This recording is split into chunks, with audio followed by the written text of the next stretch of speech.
পূজা রক্ষা হয়ে গেল, রোজা রক্ষা হয়ে গেল। হিন্দু আমরা ভাই নিলাম, মুসলমানও আমরা ভাই নিলাম। ইতা করি আপনারা হিন্দু হইতা নাই, মুসলমানও হইতা নাই। আসসালামু আলাইকুম।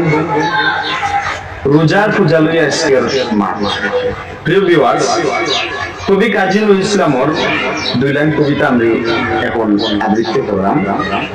মোরা এক বৃন্তে দুটি কুসুম, হিন্দু মুসলমান, মুসলিম তার নয়নমণি, হিন্দু তাহার প্রাণ।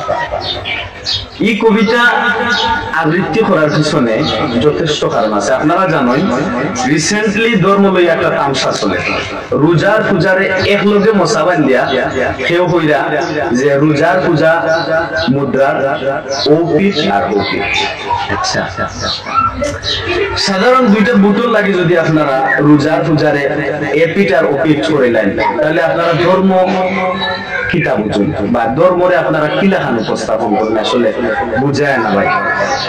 তো এটা জরুরি একটা বিষয় হইল গিয়া, আমি যে কবিতা আবৃত্তি করছি, আপনারা জানেন যে এই উপমহাদেশ 1757 সালে ব্রিটিশরা নবাব সিরাজউদ্দৌলারে পরাজিত করিয়া তারা এই দেশের গদিতে বইছে।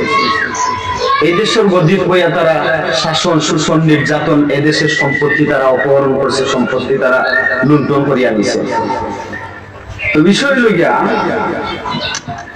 তারা যে ব্রিটিশ বাহিনী কতদিন এই দেশ শাসন করলো, এই উপমহাদেশ শাসন করলো, 1757 সাল থেকে 1947 সাল পর্যন্ত 190 বছর, এইটারে হওয়া প্রায় 200 বছর। কবি কাজী নজরুল ইসলাম সহ এই দেশের কবি, সাহিত্যিক, বুদ্ধিজীবী বা বড় বড় যারা ব্যক্তি আসলা, এরা প্রত্যেকে সেই ব্রিটিশ বিরোধী আন্দোলনে কেউ কবিতা লেখা, কেউ গান লেখা, কেউ সরাসরি সংগ্রাম করিয়া, কেউ বিভিন্ন বুদ্ধির মাধ্যমে ব্রিটিশরা নির্মূল করার লাগে তারা পরামর্শ দিচ্ছেন, কবিতা লেখছেন। কবি কাজী নজরুল ইসলাম যে এই যে কবিতা আবৃত্তি করছেন, এই কবিতা আবৃত্তির পিছনে কারণ আছে যে ভারতীয় উপমহাদেশ হিন্দু আছিল, বৌদ্ধ আছিল, খ্রিস্টান আছিল, প্রত্যেক ধর্মাবলম্বী মানুষ আছে।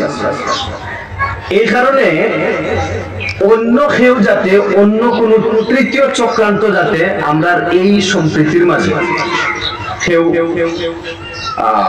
ফাটল সৃষ্টি না করতে পারে, দেশের সার্বভৌমত্ব রক্ষার লাগে, এই ভারতীয় উপমহাদেশের রক্ষা করার লাগে, ব্রিটিশদের তাড়ানির লাগে, তাই এই সমস্ত কবিতা আবৃত্তি করছিলাম। মোরা এক বৃন্তে দুটি কুসুম, হিন্দু মুসলমান, মুসলিম তার নয়নমণি, হিন্দু তার প্রাণ। তাই লেখছিলাম, কারা রইল কপাট, ভেঙে ফেল করলে লোপাট, রক্ত জমাট শিকল পুজোর পাষাণ বেদি। তিনি বলেছিলেন যে ওরে ওই লাল শিয়ালের দল, এদেশ ছাড়বে কিনা বল, কিলের চোটে তোদের দেহের হাড় করিব চল। ও জায়গাতে আমার একটা প্রশ্ন, কেউ কেউ মাথা মুটামি করা বা খুব যুক্তি দেখাই যে কবি কাজী নজরুল ইসলামে কইছেন হিন্দু মুসলমান সব একই প্রাণ, এই জিনিসটা কবি কাজী নজরুল ইসলামে কইলা যে তার বিরুদ্ধে আমরা অবস্থান নেই না, ওবা মাথা মুটা একটু বোঝার চেষ্টা করো। কবি কাজী নজরুল ইসলামে যে সময় কইছিলা, এই সময় বুটাবুটি আসেন না, এই সময় নির্বাচন আসেন না, এই সময় আসিল ব্রিটিশরার বিরুদ্ধে অবস্থান নেওয়ার লাগি একটা সরগরম অবস্থা। ব্রিটিশরা এই উপমহাদেশে তারা লুটে পুটে খাওয়ার একটা ধান্দায় লিপ্ত হয়েছিল। এই কারণে তাই যাতে প্রত্যেকে মিল্লা, হিন্দু মুসলমান বৌদ্ধ খ্রিস্টান, এই সময় আর ধর্মীয় ভেদাভেদের কোনো সুযোগ আসিল না। ব্রিটিশরা তারা লাগি এই কবিতাগুলা তাই আবৃত্তি করছিল না। আর আপনারা কোন উদ্দেশ্যে আবৃত্তি করা? আপনার উদ্দেশ্য হইল গিয়া যে হিন্দুর পূজার দিয়া আমি যদি কবিতা আবৃত্তি করি বা আমি যদি এই সম্প্রীতির কথা হই, তাইলে আমি ভোট পাইমু, ভোট পাই আমি মসনদ যাইমু, ক্ষমতার যাইমু।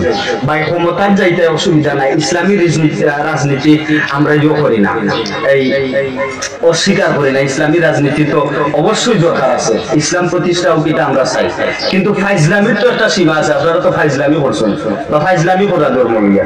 এখন ফাইজলামি কেন কইলাম আপনারা বোঝার চেষ্টা করুন। ফাইজলামি ও কারণে কইলাম যে আপনার মাঝেও সাদিকুর রহমান আল আজহারি, তারপরে আমরা এই হাসিবুর রহমান মাওলানা, আবুল কালাম আজাদ বাসার সহ আরো বড় বড় আলেম হলে ফতোয়াদিরা যে পূজা রোজা এ হইতে পারে না, এটা অবশ্যই ধর্মীয় অবমাননা এবং এটা কোনোভাবেই জায়েজ হইতে পারে না এই কথা। তো একদিকে আপনারা আলী মখলে কইরা যে এটা ঠিক নাই, অন্যদিকে আপনারা কিছু মানুষের শিশির মনিরের এই বক্তব্য ঘুরে লিগালিটি দিতে গিয়া আপনারা সাফাই গাইরা। তো এই বিষয়টা হলো ওইগুলো না যে মালিক রে কর যে তুই হাজারটা আর সুর রে কর চুরি কর, এই যে একটা অবস্থা, এটা তো ভাই তামসা। আপনারা কেউ পূজার পক্ষে কেউ পূজার বিপক্ষে, তাইলে আপনারা যেটা বিতর্কত কোনো উদ্দেশ্য বা বিতর্কত কোনো ইয়ে আছে না যেটা যে একজনে এটার পক্ষে একজনে এটার বিপক্ষে থাকি, তখন আমরা দুই অকুল রক্ষা হয়ে গেল, পূজাও রক্ষা হয়ে গেল, রোজাও রক্ষা হয়ে গেল, হিন্দু আমরা ভাই নিলাম, মুসলমানও আমরা ভাই নিলাম। ইটা করি আপনারা হিন্দু হইতা নাই মুসলমানও হইতা নাই। সিলেটে একটা প্রবাদ আছে, দুই নাম সরে মাঝে পড়িয়া মরে। এই কারণে কত হইল গিয়া ভাই যে আমরা আপনার লগে কোনো শত্রুতা সুলভ আচরণ করি না, আমরা আপনার লগে এই ব্যক্তিগত কোনো দ্বন্দ্ব বা কোনো ধরনের দ্বন্দ্ব আমরা চাই না, কিন্তু এই তামসা আপনারা বাদ দিতা। সিস্টেমটা ওইগুলো বলা একটা নাটক দেখছিলাম সিলেটি, যে মাঝখানোর বিচারক যে বিচারকে কিতা কইতো যে হমুকে তোর জায়গা নিতবি, তোর জীবন থাকতে তুই কোনোদিন এই কেন পড়াইবে না। আবার যে বই জায়গা নিতবি পর হমুর গেছে গিয়া পর এই বেটা তোর রক্ত মাংস করতে কোনটা আছে, কিল করার ভয় করে তোরে প্রতিহত করে উড়াই দিত, তোর শক্তি বলতে কোনটা আছে, আমি আছি তোর। তো বিষয় থেকে আপনার অবস্থা বোঝা গেল যে ওলেও যে কেউ কইরা যে না তুই ওই জিনিসটা মার, আবার কেউ কইরা না এটা ঠিক নাই। তো মূলত আপনারা বিতর্কত মনে হয় যে দুই অকুল রক্ষা করাটা নাই। ও ভাই হিন্দু হলোর লোকে আমরা চলাফেরা নাই, আমরাও তো ক্লাসমেট হিন্দু হল আসুন, আমরা আর ক্লাসমেট হল হিন্দু আসুন, অনিক দাস, অনুপ কান্তি, গোপ মান্না, অঞ্জু সরকার, এটা তো আমার ক্লাসমেট হল আসুন, এরা লোক আমরা চলা নাই। কিন্তু চলার অর্থ তো এটা নাই যে আমি আমার ধর্ম তার কাছে বেশি নেব, বিষয়টা তো এটা নাই। আচ্ছা রিসেন্টলি আপনারা জানেন নর্থ সাউথ বিশ্ববিদ্যালয়ের একটা শিক্ষার্থী হে কিতা করছে, তার নাম অপূর্ব পাল বা অপূর্ব রাজ যেটাই হোক, সে কিতা করছে কোরআন অবমাননা করছে, কোরআন রে ফাউদি ফিসিছে, লা হাওলা ওয়ালা কুওয়াতা ইল্লা বিল্লাহ আলিয়ুল আযীম।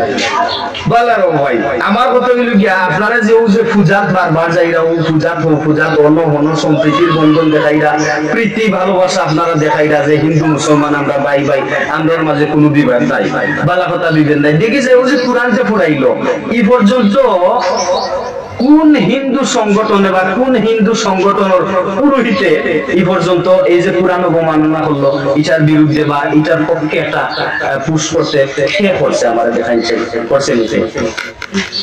এই যে আপনারা দুইও নাও পড়ার চেষ্টা করা, মাঝে পড়িয়া মরবা, সুতরাং সময় এখনো আছে, একটু চিন্তা করবা, ভালো থাকবা, সুস্থ থাকবা। আর এই মাথুনার পরে আবার অন্য কোনো কিছু মনের মাঝে পুষবা না, খুশিয়া কোনো লাভ হইতো না। আমরা হলু নাইও রাইছি, নাইও থাকি যাই নাকি, ভালো থাকবা। আসসালামু আলাইকুম।